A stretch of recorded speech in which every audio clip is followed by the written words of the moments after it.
Assalamualaikum dan selamat petang semua. Okey, jadi pada petang ni saya nak bawa hangpa tour satu unit rumah sewa di Perai, Pulau Pinang berharga bawah RM2,000 fully. Okey, jom saya bawa hangpa tour. Okey, sekarang saya tunjuk kat hangpa bila masuk kat sini dia akan import dia punya bahagian dapur dulu. Dapur lah kita nak masak kan. So kat sini kalau hangpa tengok ada kitchen cabinet, ada dapur, ada hood, ada mesin kukur, ada water heater, ada microwave dan juga ada peti air. Bahagian store, so dekat sebelah dapur ada store, so boleh letak barang-barang. Sekarang kita bawa pula hangpa tengok dia punya ruang tamu. Sebelah ruang tamu, sebelum sampai ke ruang tamu, sebelah ni ada bahagian dining area yang guna kita dah set. Ada meja makan, ada kursi yang mana hangpa boleh duduk kat sini dengan family hangpa. Lepas hangpa masak kat sana, hangpa boleh bawa mic kat sini, so boleh makan beramai-ramai kat sini. Sekarang saya akan bawa pula hangpa tengok dia punya bahagian living hall, ruang tamu. Tengok ada sofa, ada kabinet, TV, ada wifi, kipas, aircon. So kat ruang kita boleh duduk santai malam-malam, kerja, hari cuti untuk rehat. Sekarang mai saya bawa pula hangpa tengok dia punya bilik. Rumah ni ada 3 bilik, 2 bilik ayat. Okay, yang pertama kita akan info dulu dia punya bilik ayat luar.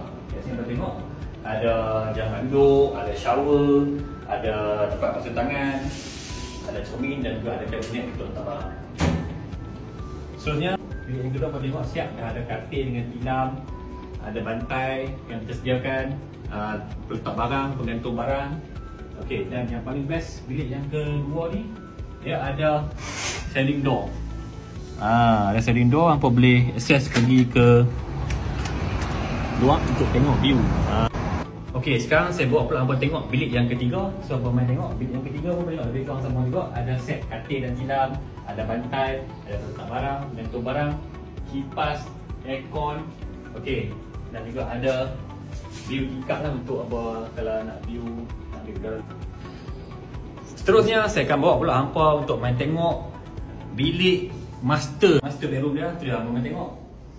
Bilik yang agak luas. So macam semua sama, ada katil dan tilam, bantai, letak barang, penggantung barang. Dan yang special lagi ada iron board, ada iron, setrika.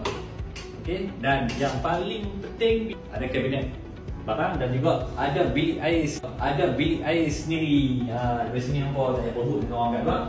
Jamban, duduk, shower, tempat basuh tangan. Okey, dan juga cermin dan tempat letak barang. Okey, seterusnya saya akan bawa pula hangpa tengok ruang balkoni. Unit sewaan ni dia ada balkoni. So daripada ruang tamu ni hangpa tengok, hangpa boleh access ke balkoni. Okey, so malam-malam boleh hangpa ambil view, ataupun pagi-pagi boleh ambil view, ambil udara segar. Ini jalan baru, okey, yang menghubungkan antara Perai ke Bandar Perak Bukit Tajam dan ke Bandar Perak ke Perai ke Batuas. Boleh juga pergi ke Sungai Dua, Batuas, Bukit Tajam, dan yang paling utama adalah access untuk pergi ke Penang. Sebab sini boleh dikatakan kawasan prime area.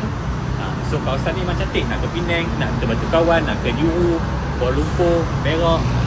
Dan juga kat sini juga ada fasiliti dekat, contohnya macam Stesen Minyak, ada BHP, ada Richie Coffee kalau nak kopi-kopi. Dan juga ada sekitar ni ada kedai salesman kereta, dan banyak lagi lah, hotel, masjid. Okey, saya dah bawa apa tu tengok dah pas environment rumah ni. Jadi apa yang saya nak beritahu, rumah ni dekat Meritus Residency Jalan Baru Perai, 995 meter persegi, ada 2 parking, 3 bilik, 2 bilik ayak. Harga sewa cuma RM1,800 saja. Jadi siapa yang minat boleh contact saya di nombor di profile. Sekian, terima kasih.